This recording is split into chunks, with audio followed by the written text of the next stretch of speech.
ছোটবেলায় বাবার হাত ধরে আসতাম এখানে গরম গরম পাউরুটি আনতে রোববার দিন সকালে। আজকে অনেক দিন বাদে এখানে এলাম কেক আনতে। এখন এতে পাউরুটিটা বন্ধ হয়ে গেছে, বহু পুরনো এই কারখানা, প্রচুর লোক আসে, সে অনেক দিন বাদে আমি কারখানাতে এলাম।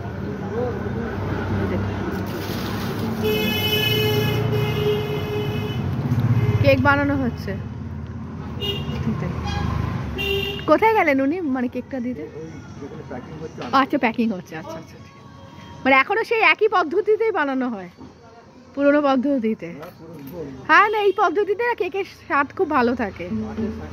হ্যাঁ হ্যাঁ, একদম একদম। হ্যাঁ হ্যাঁ, না না, তার স্বাদটা না ভালো হয় না, স্বাদ ভালো হয় না, স্বাদ ভালো হয় না, ঠিক। হ্যাঁ, রুটিটা দারুণ, মারুতির রুটিটা ছিল দারুণ। আর রোববারে সকালে গরম গরম রুটি।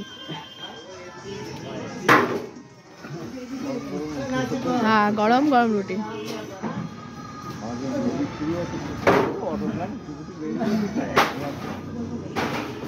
মোটামুটি এই ওভেনে কটা ঢোকে একসাথে? 500 ঢুকে যায়? বাপরে বাপ, 500 ঢুকে যায় একসাথে ওভেনে? হ্যাঁ, কতক্ষণ লাগে? 45 মিনিটের মধ্যে 500টা হয়ে যাচ্ছে। হ্যাঁ, এই যে আসছে দাদা। হ্যাঁ, ভালো থাকবে।